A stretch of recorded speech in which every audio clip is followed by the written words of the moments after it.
Radio City Star Express 2.2 with me Radio City Nancy. So 2019 இந்த வருஷத்தை நிறைய celebrations, பாசிட்டிவான வைப்ரேஷன்ஸ், உங்க மனசுக்கு பிடிச்ச ஸ்டார்ஸ் ஓட ஆரம்பிக்க போறோம். எப்பவும் போல உங்க லவ் அண்ட் சப்போர்ட் எனக்கு தேவை. சோ உங்க ஆசீர்வாதத்தோட இந்த ஸ்டார் எக்ஸ்பிரஸ் 2.2 லான்ச் பண்றதுக்காக இன்னைக்கு ஒரு ஸ்பெஷல் கெஸ்டும் வந்திருக்காரு. அவரை பத்தி சொல்லணும் அப்படின்னா போன வருஷத்தோட one of the most sensational director அப்படின்னே சொல்லலாம். இன்ஃபேக்ட் இவர் எடுத்த படம் பல பேர் வாட்ஸ்அப் ஸ்டேட்டஸ், ஃபேஸ்புக் ஸ்டேட்டஸ் எல்லாரும் மனசுலயும் அப்படியே பதிஞ்சிருச்சு அப்படின்னே சொல்லலாம். சோ அப்படியே கோலிவுட் வட்டாரத்துல இருந்து இயர்போன்ஸ்க்கு ஒரு விஷயம் கேட்ட உடனே நான் சொல்ல வேணாமா. சோ இந்தியன் 2 நம்ம சங்கர் சார் டைரக்ஷன்ல ரொம்ப தீவிரமா தயாராயிட்டு இருக்கு. கமிங் 18th இருந்து ஷூட்டிங்லாம் ஸ்டார்ட் பண்ண போறாங்களா. ஆல்ரெடி இந்த படத்துல காஜல் அகர்வால், துல்கர், எஸ்டிஆர்லாம் நடிக்கிறாங்க அப்படிங்கிற தெரிஞ்ச விஷயம் தான். But latest addition to the list அப்படின்னு பாக்கும்போது ஒரு சவுத் கொரியன் ஆக்ட்ரஸ் வந்து இந்த படத்துல வந்து நடிக்க போறாங்களா. அவங்க பேர் வந்து சூசி பே.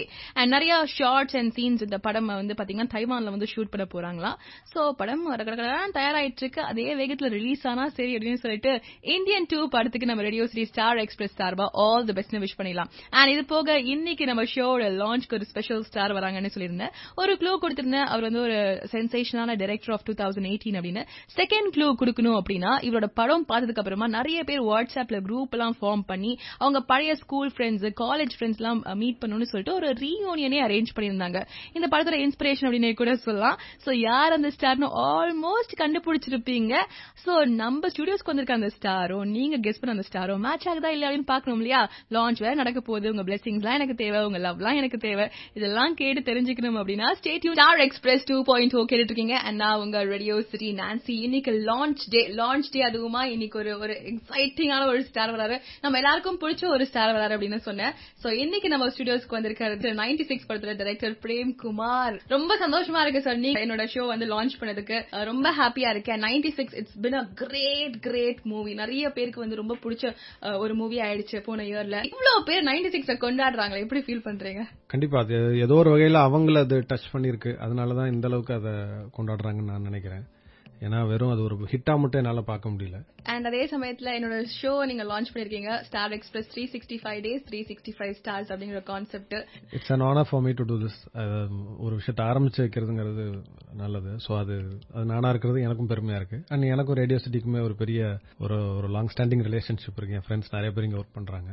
So I am happy. But இருந்தாலும் நீங்க பிலிம் இண்டஸ்ட்ரிக்குள்ள எப்படி உள்ள வந்தீங்க? உங்களுக்கு சின்ன வயசுல இருந்தே ஆர்வம் இருந்ததா? வீட்டுல எல்லாருமே, அதாவது நான் சொல்றது என்னோட தாத்தா, எங்க அப்பா, அண்ணா, அம்மா எல்லாருமே சினிமால ரொம்ப ஆர்வம் உள்ளவங்க. எங்க தாத்தா என்ன அதிகமா இங்கிலீஷ் படங்களே கூட்டு போயிருக்காரு. சின்ன வயசுல வந்து மேட் மேக்ஸ் அந்த மாதிரி ஆக்ஷன் பிலிம்ஸ் நிறைய. சோ இது மாதிரி கான்ஸ்டன்ட் எக்ஸ்போஜர் டு சினிமா இருந்துட்டு இருந்தது. பட் சினிமால யாரும் வரல. பட் எனக்கு அந்த ஃபர்ஸ்ட் அந்த டர்னிங் பாயிண்ட் வந்து தளபதி படம். அந்த படம் பார்த்தோன்னு தான் முதல் இது. ஏன்னா அந்த படமே வித்தியாசமா இருக்கும் பாக்குறதுக்கு. ஒரு மாதிரி டோனே வேற மாதிரி இருக்கும். ஈவன் சூப்பர் ஸ்டாரோட பெர்ஃபார்மன்ஸ் வேற மாதிரி இருக்கும். ஏன் இந்த படம் மட்டும் மற்ற படம் மாதிரி இல்ல அப்படின்னு யோசிக்க ஆரம்பிச்சதுதான் ட்ராக் மாறிடுச்சு. அதுல இருந்து தான் எனக்கு சினிமா மேல ஒரு என்ன பண்ணணும்னு எனக்கு தெரியல. சின்ன சின்ன விஷயங்கள் அப்ப இன்ட்ரெஸ்ட் இருந்தது. ஆர்ட்ல இருந்தது, ஸ்கல்ப்சர்ல இருந்தது, போட்டோகிராஃபில இருந்தது. எதை சூஸ் பண்ணணும்னு தெரியல. அடுத்து ரோஜா படம் வரும்போது இன்னும் கொஞ்சம் ஸ்ட்ரீம்லைன் ஆச்சு. சரி போட்டோகிராஃபில போலாம். அது உடனே அங்கேருந்து ஷிஃப்ட் ஆகி நேஷனல் ஜியோகிராபிக்ல வைல்ட் லைஃப் கேமராமேனா போலாம், போட்டோகிராஃபர் அதுக்குள்ள போனுச்சு. பேரலல் இன்ட்ரெஸ்ட் ரைட்டிங்ல இருந்தது. சோ போட்டோகிராஃபில இன்ட்ரெஸ்ட், அதுக்கப்புறமா சினிமாட்டோகிராஃபர் நடுவுல கொஞ்சம் பக்கத்துக்கான அது எப்படி நடந்துச்சு அப்படிங்கறத நான் அடுத்து கேட்க போறேன். இன்னைக்கு நம்ம ஷோ லான்ச்ல 96 படத்துல டைரக்டர் பிரேம் குமார் இருக்காரு. சோ போட்டோகிராஃபில இன்ட்ரெஸ்ட் அப்படியே போயிட்டேன். அதுக்கப்புறமா நடுவுல கொஞ்சம் பக்கத்துக்கான படத்தோட சினிமாட்டோகிராஃபர் கதை உங்களுதுதான். ஆனா அதுல நீங்க வந்து சினிமாட்டோகிராஃபரா ஒர்க் பண்ணீங்க. அது எப்படி நடந்துச்சு சார்? அசிஸ்டன்ட் கேமராமேனா ஒர்க் பண்ண ஆரம்பிச்சு என்னோட பிரேக் கிடைச்சது வந்து ஆக்சுவலா வர்ணம்னு ஒரு படத்துல தான் கிடைச்சது. அதுலதான் நானும் விஜய் சேதுபதியும் ஒன்னா ஃபர்ஸ்ட் ஒர்க் பண்ணோம். அதுல ஒரு கேரக்டர் ஆர்டிஸ்டா இன்ட்ரோடியூஸ் ஆறாரு. நான் கேமராமேனா. அதுலதான் பாலாஜி தரணிதரன் வந்து அசோசியேட் டைரக்டர் அண்ட் ரைட்டரா. சோ கிட்டத்தட்ட எங்க டீமே அதுலதான் ஃபார்ம் ஆச்சு. அந்த படம் பண்ணும்போதுமே என்னன்னா எனக்கு தெரியாது இது எனக்கு நடந்த லைஃப் தான் எடுக்க போறாங்கன்னு எனக்கு தெரியாது. ஏன்னா எனக்கே அந்த இன்சிடென்ட் கான்ஸ்டன்டா எரேஸ் ஆயிட்டே தான் இருந்தது. எனக்கு மைண்ட்ல இல்ல. அப்படி ஃபார்ம் ஆகி வந்ததுதான் அந்த படம். கேமராமேன் ஆனதுங்கிறதுமே வந்து ஒரு இதுதான். ஏன்னா வைல்ட் லைஃப்ல இருந்தேன் எனக்கு. ஆனா அங்க வைல்ட் லைஃப்ல எனக்கு அவ்வளவு இது பண்ண முடியல. என்னால ஒரு ஸ்டேஜுக்கு மேல அதுல கான்சென்ட்ரேட் பண்ண முடியல. ஏன்னா ஸ்டோரி டெல்லிங்ல ஒரு இன்ட்ரெஸ்ட். சோ அதனால நீ சினிமால போனீங்கன்னா நல்லா இருக்கும் அப்படின்னு சொல்லி அங்க எனக்கு என்னோட குரு அல்போன்ஸ் ராய் அவர் சொன்னாரு. ரிலீஸ் ஆனது முதல் படமா ரிலீஸ் ஆனது பசங்க. அதுக்கப்புறம் தான் நடுவில் கொஞ்சம் பக்கத்து காணும் சுந்தரபாண்டியன் எல்லாம் ரிலீஸ் ஆச்சு. என்னதான் நீங்க சினிமாட்டோகிராஃபரா ஒர்க் பண்ணியிருந்தாலும் எங்களுக்கு ஒரு டைரக்டர் பிரேம்குமார் தான் ரொம்ப ரொம்ப பிடிச்சிருக்கு. 96 படம் it's been a remarkable movie எல்லாரோட லைஃப்லயும் அப்படின்னு தான் சொல்லும். 96 இவ்ளோ பெரிய சக்சஸ் ஹிட், பல பேரோட வாட்ஸ்அப் ஸ்டேட்டஸ் இப்படின்னு போயிட்டு இருக்கும் போது எல்லாருக்குமே ஒரு டவுட், இந்த 96 படம் யாரோட கதையா இருக்கும் அப்படின்னு சொல்லிட்டு. ஏற்கனவே நீங்க சொல்லியிருந்தீங்க இது வந்து நான் உட்காந்து ஃபிளட்ஸ் வந்த டைம்ல உட்காந்து யோசிச்ச கதை அப்படின்னு. ஆனா எங்க இருந்தாவது ஒரு கரு வந்திருக்கும் இல்லையா, அது எங்க இருந்து வந்துச்சு? யாரோட கதைன்னு கேட்டா இது எல்லாரோட கதைன்னு தான் சொல்லணும். யார்கிட்ட தான் இந்த கதை கிடையாது. பட் அந்த ஸ்பார்க் எங்கிருந்து வந்ததுன்னா, எனக்கு ஸ்கூல் ரீயூனியன் நடந்தப்ப என்னால போக முடியல, ஷூட்ல இருந்தேன். ஸோ ஷூட் முடிச்சுட்டு போய் அந்த ரீயூனியன்ல இருந்து வந்து, ஏன்னா இவங்க எல்லாம் கிளம்பிட்டாங்க, ஒரு முக்காவாசி பேர் கிளம்பிட்டாங்க வீட்டுக்கு. ஒரு 10 பேர் மட்டும் வெளியில டின்னர் சாப்பிட வந்தாங்க. அப்ப போய் மீட் பண்ணேன். என்னடா எப்படி நடந்துச்சு அப்படின்னு கேட்கும்போது ரொம்ப போரிங்கா எல்லாம் சொல்லிட்டு இருந்தாங்க. எல்லாம் வந்தோம், லஞ்ச் சாப்பிட்டோம், மியூசிக்கல் சேர் விளையாண்டோம், டம் ஷேர் விளையாண்டோம். நாங்க என்னது இது 20 வருஷம் கழிச்சு மீட் பண்றீங்க அப்படின்னா எவ்வளவு பயங்கரமா இருந்திருக்கணுமே, இது இவ்வளவுதான் நடந்துச்சாங்கும் போது அவங்களுக்கு லெஸ் இன்ட்ரெஸ்டிங்கா இருக்க விஷயங்கள் அப்புறமா சொல்ல ஆரம்பிச்சாங்க. அதுதான் எனக்கு இன்ட்ரெஸ்டிங்கா இருந்தது. கல்யாணம் ஆச்சா ஆலையா, என்ன நினைச்சிட்டு இருக்காங்க, என்ன மைண்ட் செட்ல. ஏன்னா இந்த சீரியஸ் திங்ஸ் கேம் லேட்டர். அதுல ஒரு பையன் வந்து இன்னும் கல்யாணம் பண்ணாம இருந்தான். ஏன் அப்படின்னு கேட்டப்ப தெரியல, அவன் மேபி அவங்க அம்மா பாத்துக்கிறதுக்காக அவன் அப்படி இருக்கான் போல அப்படின்னு நினைச்சு சொன்னாங்க. பட் எனக்கு அந்த ரீசன் அவ்வளவு வேலிடா தெரியல. அப்புறமா அது விசாரிக்கும் போதுதான் அது வேற ஒரு ரீசன் அப்படின்னு தெரிய வந்தது. அண்ட் அது எனக்கு ஒரு பெரிய ஸ்பார்க். அதுல இருந்து ஆரம்பிச்சதுதான் 96ஓட இது. அந்த ஸ்பார்க் மட்டும் எடுத்துக்கிட்டேன். ஸோ வேற வேற இதுக்கு எடுத்துட்டு போகும்போது ராம்ல இருந்து ஜானுல இருந்து ஒண்ணுன்னா அப்படியே டெவலப் ஆனது. இன்னைக்கு நம்ம கூட 96 படத்தோட டைரக்டர் பிரேம்குமார் இருக்காரு. படத்தோட ஹைலைட் என்ன தெரியுமா சார்? ரொம்ப அழகான, ரொம்ப இமோஷனான சீன்ஸ். அதுவும் ஒரு சீன் எனக்கு ரொம்ப பிடிச்சது.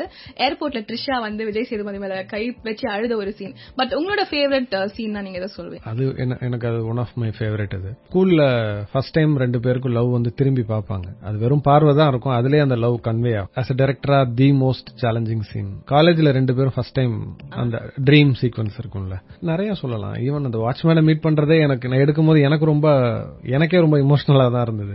சேது ஃபர்ஸ்ட் டைம் கிளாஸ்ல வந்து உட்கார்றது, பல விஷயங்கள். காரணம் என்னன்னா இதெல்லாம் தான் நமக்குள்ள நம்ம டீப் இமோஷன்ஸ் வச்சுக்கிற விஷயங்கள். எழுதுன எனக்கே த்ரில்லிங்கா தான் இருந்தது. சோ விஜய் சேதுபதி வந்து உங்க கூட டிராவல் பண்ணிருக்காரு. சோ அது ஒன் ஆஃப் த ரீசன் நீங்க வந்து அவர் இந்த படத்துல காஸ்ட் பண்றதுக்கு. பட் த்ரிஷா எப்படி உள்ள வந்தாங்க? த்ரிஷாக்கு வந்து என்னன்னா அவங்களுக்கு ஒரு ஸ்பெஷாலிட்டி இருக்கு, நம்ம ஊர் பொண்ணுங்கிற ஒரு இது இருக்கு. அது தாண்டி என்னன்னா அவங்க நடிச்ச லவ் ஸ்டோரிஸ் எல்லாத்துலயும் பார்த்தா அவங்கள உடனே நம்மளால அக்செப்ட் பண்ணிக்க முடியும். ஏன்னா இன்ஹரண்டாவே அவங்கள்ட்ட ஒரு இன்னசென்ஸ் இருக்கு. She looks very feminine. அது இந்த இதுக்கு ரொம்ப தேவைப்படுது. இந்த ஜானுங்கிற கேரக்டருக்கு அது தேவை. ஏன்னா தஞ்சாவூர்ல இருந்து வந்த ஒரு பொண்ணுங்கிற ஒரு இது இருக்கணும், தமிழ் தெரியணும், அந்த பேசுற வார்த்தைக்கு அர்த்தம் என்னன்னு தெரியணும். இது எல்லாத்தையும் தாண்டி மெயின் விஷயம் என்னன்னா அந்த இன்னசென்ஸ் தான். சோ ஒரு பக்கம் த்ரிஷா ஜானுவா நடிச்சது வந்து பயங்கர வைரல் ஹிட்னா, இன்னொரு பக்கம் அந்த குட்டி வயசு ஜானுவா நடிச்ச கௌரி, அவங்கள எங்க இருந்து பிடிச்சாங்க, எப்படி இந்த படத்துக்குள்ள வந்தாங்க அப்படிங்கறத அடுத்து தெரிஞ்சுக்க போறோம். இன்னைக்கு நம்ம கூட 96 படத்துல டைரக்டர் பிரேம் பல இன்ட்ரெஸ்டிங்கான விஷயங்கள்லாம் பேசிட்டு இருக்காரு. சோ எந்த அளவுக்கு ஜானுங்கிற கேரக்டர் எல்லாருக்கும் பிடிச்சது, அதே மாதிரி இந்த குட்டி ஜானு மனசுல பயங்கரமா பதிஞ்சிட்டாங்க. சோ எப்படி அவங்கள பிடிச்சீங்க? ஆடிஷன்ஸ் எல்லாம் பண்ணீங்களா? ஆக்சுவலா அந்த ஜானு பிடிக்கிறது தான் பெரிய கஷ்டமா இருந்தது. ஏன்னா Trisha as we all know above average height. அவங்க அந்த ஹைட்ல ஒரு யங்கர் ஜானு பிடிக்கிறது. அந்த ஹைட்ல இருந்தா நடிப்பு வராது, நடிப்பு வந்தா அந்த ஹைட் இருக்காது, இது ரெண்டும் இருந்தா இன்னசென்ஸ் இருக்காது. இப்படி ரொம்ப நாள் போயிட்டே இருந்தது. அப்புறம் யோசிக்கும் போது இந்த ரிசம்பிளன்ஸை விட இப்ப எப்படி த்ரிஷாட் அந்த இன்னசென்ஸ் தான் மெயின். அப்ப இங்கேயும் நம்ம அதை தான் தேடணும் அப்படின்னு தோணுச்சு. இந்த பொண்ணு கௌரிங்கிறது யாருன்னா என்னோட காலேஜ்ல படிச்ச ஒரு பையனோட அக்கா பொண்ணு. போட்டோ அனுப்பியிருந்தான் அப்பவே என் ஃப்ரெண்ட் கிருஷ்ணகுமார்னு சொல்லி. அவன் போட்டோ அனுப்பியிருந்தான். நான் பார்த்துட்டு சொன்னேன், உண்மையாவே அந்த ஸ்கூல் டேஸ்ல நம்ம பார்த்த அந்த ஒரு லவபிளான ஒரு ஃபேஸ் அவள்கிட்ட இருக்கு. பட் ஹைட் பார்த்தா 5'1". இன்ஸ்டன்ட் ரியாக்ஷன் வந்து இல்ல, இதை வேற ஏதாவது கேரக்டருக்கு வேணா யூஸ் பண்ணிக்கலாம், இப்போதைக்கு இதுக்கு வேண்டாம் அப்படின்னு சொல்லி ரிஜெக்ட் பண்ணிட்டோம். எல்லா ஆப்ஷன் பார்த்து முடிச்சோன்னு பார்த்தா அந்த ஒரு இன்னசென்ட் ஃபேஸ் அவள்கிட்ட தான் இருந்தது. சரின்னா அப்புறம் அவளே கூப்பிட்டு, பரவாயில்ல ஹைட் இல்லைனாலும் பரவாயில்ல, நீ ஏன் நடி அப்படின்னு ஒரு 1 வீக் ஒரு ஆக்டிங் கோர்ஸ் போயிட்டு வந்து அப்புறமா ஸ்பாட்ல தான் ஃபர்ஸ்ட் டைம் பார்த்தோம் பெர்ஃபார்மன்ஸ். சான்ஸே இல்ல. சோ அந்த 2 பேருக்கும் நல்லா நடிப்பு வரவும் தான் எங்களால அந்த ஸ்கூல் போர்ஷன் அவ்வளவு எலிவேட் பண்ண முடிஞ்சது. அவங்கன்னு இல்ல, ஈவன் நியத்தி தேவதர்ஷினியோட அவெல்லாம் சான்ஸே கிடையாது. அதுவும் எஸ்பெஷலி அவங்க லவ் சொன்ன வந்து ஸ்கேல் அப்படி கீழே போடுவாங்க தெரியும், அந்த ஷாட் வந்து செம. ஆமா, இத்தனைக்கும் அவளுக்கு என்னன்னா அவ ஜெனரலா ஸ்பெக்ஸ் போட்டு தான் அவ இது பண்ணுவா நார்மலா இருக்கும்போது. டேக் அப்ப நாங்க கழட்டிடுவோம். சோ அவளுக்கு ஆக்சுவலா கொஞ்சம் பிளர்டா தான் இருக்கும். பட் அது அத பெர்ஃபார்மன்ஸ்ல மேட்ச் பண்ணுவா. அதுக்கப்புறம் பார்த்தா தெரியும் எது எங்க இருக்குன்னு தெரியாது. டைரக்டர் ஆஃப் 96 பிரேம்குமார் நம்ம கூட இருக்காரு. சோ ஒன் லைனா கேட்கும்போது அவ்வளவு சிம்பிள். நீங்க ட்ரிஷா கிட்ட இந்த கதையை சொல்லும் போது அவங்க எப்படி ரியாக்ட் பண்ணாங்க? ஒன் லைன் எப்படி சொன்னீங்க? ஒன்லைன் த்ரிஷாக்கு சொல்லல. இந்த மாதிரி த்ரிஷாக்கு சொல்லணும் அப்படின்னோடனே ப்ரொடியூசர் என்ன சொல்லிட்டாரு, இந்த மாதிரி ஃபோன் பண்ணுவாங்க, நீங்க ஒன்லைன் மட்டும் சொல்லுங்க அப்படின்னோடனே நான் ஒரு மாதிரி ஐயோ எப்படி சொல்றது அப்படின்னு பயந்துட்டே இருந்தேன். ஃபோன் வந்தது. ஆனா அவங்க அம்மா பேசினாங்க. எனக்கு என்ன ஜானர்னு தெரியற அளவுக்கு எனக்கு ஒரு 1 மினிட் சொல்ல போதும், இதான் இதான் இதான் அப்படின்னு சொல்லி நான் அவனை ரொம்ப ட்ரபிள் எல்லாம் பண்ண மாட்டேன். அவங்களுக்கு 20 நிமிஷம் கதை சொன்னேன். கிட்டத்தட்ட ஃபர்ஸ்ட் ஹாஃப சுருக்கமா சொன்னா அவங்களுக்கு ரொம்ப பிடிச்சிருச்சு. செம்மையா இருக்கு, செகண்ட் ஹாஃப் என்ன சொல்லு, த்ரிஷாட் சொல்றதுக்கு எனக்கு அப்பாயின்மெண்ட் வாங்கி கொடுங்க, அப்போ உங்களுக்கு செகண்ட் ஹாஃப் சொல்றேன் அப்படின்னு. அவங்க சரி சரி த்ரிஷாவே உன்கிட்ட பேசுவாங்க, நீங்க கதையை சொல்லிடலாம். அந்த டீன் ஆரம்பிச்சு எது வந்தாலும் எடுத்துடணும் அப்படின்னு சொல்லி நம்பர் சேவ் பண்ணி ரொம்ப ரெடியா இருந்தேன். கரெக்டா அவங்க சொன்ன அந்த டேல கால் பண்ணாங்க. பண்ணோன்னே ஏதோ வளர்னேன். ஸோ இந்த டைம்ல வாங்க வந்து கதை சொல்லுங்க அப்படின்னாங்க. ஃபுல் கான்சென்ட்ரேஷனோட கேட்டாங்க. கேட்டு முடிச்சுட்டு உடனேவும் சொல்லிட்டாங்க, எனக்கு பிடிச்சிருக்கு நான் பண்றேன் அப்படின்ட்டாங்க. So it was so easy. 96 படத்துல டைரக்டர் பிரேம்குமார் இருக்காரு. சோ எப்படி லுக்க வந்து நீங்க ஜீரோ டவுன் பண்ணீங்க? ஏன்னா ஜானு சல்வார் அப்படிங்கிறது பயங்கர ஃபேமஸ் தீபாவளி அப்போ. சோ எப்படி அந்த yellow கலர் சல்வார், அந்த பொட்டு எப்படி நீங்க வந்து டிசைன் பண்ணீங்க அந்த கேரக்டர்? ராம்ங்கிறது யாரு அப்படின்னா, இந்த மாதிரி லவ் பிரேக் ஆகி எந்த ரீசனுக்காகவும் ரொம்ப இம்ப்ரெசிவா ட்ரெஸ் பண்ண தேவையில்லாத ஒரு ஆள். அதனாலதான் பாத்தீங்கன்னா தாடி வளர்த்து முடியல, அது பண்ணி ஒரு டை கூட பண்ணாம ஷாபியா தான் இருக்கும் அந்த லுக்கே. பட் ட்ரெஸ்ஸிங் வந்து எப்படின்னா, அந்த அவருடைய தொழில் என்ன, ஊர் ஊரா சுத்துறது போறது, அதுக்கேற்ற மாதிரி தான் இருக்கும். கேமோஃபிளாஜ் ஷர்ட், காட்ராய் பேண்ட் இப்படிதான் இருக்கணும். ஜானுங்கிறவங்க எப்படி கிளம்பி வராங்க அங்க, அந்த முரளிங்கிற கேரக்டர் வந்து பல தடவை மெசேஜ் பண்ணி ஃபோன் பண்ணி கேட்டு வரேன்னு சொல்லல, ஆனா வராங்க. அப்ப எப்படி வந்திருப்பாங்க? அவசரமா கிளம்பி வர்றவங்க, அதுவும் ஒரு சிங்கப்பூர்ல இருந்து வரவங்க என்ன மாதிரி அவங்க பாஸ்போர்ட் எல்லாம் வைக்கிறதுக்கான ஒரு கம்ஃபர்டபுள் ட்ரெஸ்ல தான் இருந்தாகணும். ஒரு ஜீன் அண்ட் டாப்ஸ் தான் இதுக்கு செட். ஈவன் அவங்க இதுல பாத்தீங்கன்னா ஒரு பாக்கெட் இருக்கும். அந்த மாதிரி ஒரு சிம்பிள் ட்ரெஸ்ஸிங் தான். அவங்க யாரையும் இம்ப்ரெஸ் பண்ண வரல, அவனை பார்க்க வராங்க. இதுல என்ன டிசைட் பண்ணலாம் அப்படிங்கும் போது தான் நாங்க வச்சிருந்த பிளான் வந்து ப்ளூ இதுல போலாம், ஃபேமிலியில அதுல போலாம் அப்படின்னு நினைச்சோம். ஆனா அங்க கடையில போய் பார்த்தா இந்த எல்லோ ரொம்ப இம்ப்ரெஸ் பண்ணிடுச்சு. காஸ்டியூம் டிசைனர்ஸ் அவங்க சொல்றாங்க, இல்ல எனக்கு இந்த எல்லோ தான் பிடிச்சிருக்கு அப்படின்னு. அவங்க ஒரு பிரவுன் எடுத்து வச்சுட்டு அவர் இதான் எனக்கு பிடிச்சிருக்கு. சரி, அப்புறம் பஞ்சாயத்து பண்ணி இல்ல இந்த எல்லோ நல்லா இருக்கு, கொஞ்சம் மங்களகரமா இருக்குன்னு சொல்லி ஏதோ எனக்கு தோணதெல்லாம் சொல்லி சூஸ் பண்ணி எடுத்துட்டு வந்துட்டோம். சரி முதல்ல போய் போட்டு பார்ப்போம் அப்படின்னு சொல்லிட்டு த்ரிஷா வீட்டுக்கு போயிட்டு அவங்கள்ட்ட கொடுத்து ஒரு தடவை போட்டு காமிச்சிட்டீங்கன்னா எங்களுக்கு நல்லா இருக்கும், ஒரு ஐடியா இருக்கும். போட்டு வந்து நிக்கும் போது எந்த சந்தேகமும் இல்ல, அப்படியே ஜானு எழுதுன ஜானு அப்படியே வந்து கண்ணு முன்னாடி நிக்கிற மாதிரி இருந்தது. சொல்ல போனா கொஞ்சம் கையெல்லாம் உதற ஆரம்பிச்சிருச்சு.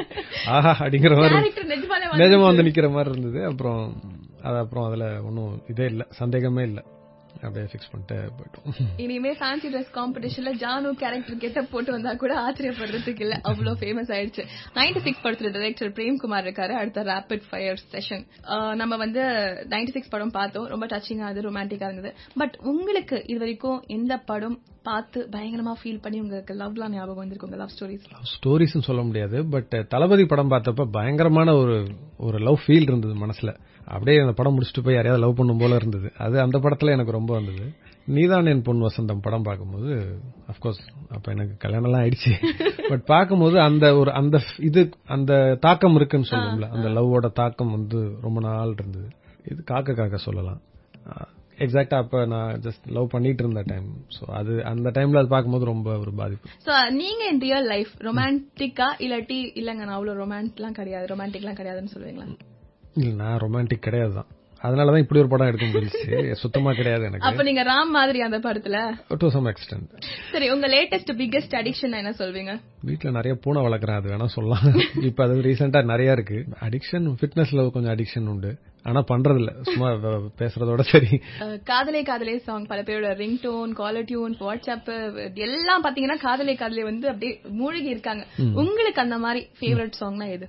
யமுனை ஆற்றிலே சாங் வந்து எனக்கு ரொம்ப, அது எத்தனை தடவை ரிப்பீட் மோட்ல நான் கேட்கக்கூடிய ஒரே பாட்டுன்னா அதுதான். அதனாலதான் அது படத்துலயும் எனக்கு ரொம்ப பிடிக்கும். இப்பவுமே போட்டீங்கன்னா தொடர்ந்து என்னால ஒரு 10-15 தடவை கேட்க முடியும். அடுத்த குவெஸ்டியன், 96 எடுக்கிற ஐடியா ஏதாவது இருக்கா? படம் ரிலீஸ் ஆகிற வரைக்கும் இல்ல, ஆனா இந்த கேள்வியை கிட்டத்தட்ட என்கிட்ட ஒரு 100 பேர் கேட்டிருப்பாங்க. இப்ப யோசிக்கும் போது அதுக்கான பொட்டன்ஷியல் இருக்கு. சோ இந்த அன்புக்கு உண்மையா இருக்கணும்னா பொறுமையா அதை இதே மாதிரி அழகா ஒரு கதை வந்துச்சுன்னா கண்டிப்பா எடுப்பேன். சரி, உங்க 2am ஃப்ரெண்ட் 2 மணி 3 மணி 4 மணி எப்ப போன் அடிச்சாலும் இவன் ஒருத்தன் எடுப்பான் அப்படின்னா அது யாரு சொல்வீங்க? ரொம்ப க்ளோஸ் ஃப்ரெண்ட்ஸ் எல்லாம் மதிக்க மாட்டாங்க, எடுக்க மாட்டாங்க. உண்மையாவே அடிச்சா உடனே எடுக்கிறதுனா பாலாஜி தரணிதரன். ஏன்னா அவன் அடிச்சாலும் நான் எடுத்துருவேன், ஏதோ விஷயம் இருக்குன்ட்டு டக்குன்னு எடுத்துருவோம். இந்த படத்தோட காஸ்டியூம் டிசைனர் சுபஸ்ரீ, நாங்க எல்லாருமே like we know each other for the past maybe 18 years. இப்ப சோ நான் ஹீரோயின்ஸ் பட்டியல் சொல்றேன், நீங்க வந்து அவங்களோட பெர்ஃபார்மன்ஸ் அக்கார்டிங் ரேட் பண்ணுங்க, ஓகேயா? ஏங்க ஐயோ பாவம், எனக்கு எல்லா ஹீரோயின்ஸையும் பேரும் பிடிக்கும். இல்ல சும்மா சொல்லுங்க. த்ரிஷா, நயன்தாரா, சமந்தா, ஹன்சிகா. ஓகே, எனக்கு த்ரிஷா, சமந்தா 2 பேருமே எனக்கு ரொம்ப பிடிக்கும். அவங்க 2 பேருக்கும் 100 கொடுக்குறேன், மத்த 2 பேருக்கு 96 கொடுத்துறேன். 96 சேஃபா விளையாடுறீங்க. Anyway thank you so much. ரொம்ப ஸ்போர்ட்டிவா நான் கேட்ட क्वेश्चंस्க்கு எல்லாம் டக்குன்னு பதில் சொன்னீங்க. thank you so much. and 96 நீங்க பார்ட் 2 எடுக்கறீங்களா இல்ல அடுத்து வேற சப்ஜெக்ட் எடுக்கறீங்களா I don't know, பட் எல்லாத்துக்குமே all the best. and really ஒரு படம் வந்து டிவில போட்டதுக்கு அப்புறம் கூட இவ்ளோ சக்சஸ்ஃபுல்லா இருக்குன்னா it's really a very big thing. so congratulations. thank you so much. உங்க ஷோ தொடர்ந்து நல்லா நடக்கிறதுக்கு என்னுடைய வாழ்த்துக்கள். இவ்ளோ ரேபிட் ஃபயர் क्वेश्चंस கேட்டா நீங்க என்கிட்ட ஏதாவது கேட்கணும்னு நினைக்கிறீங்களா?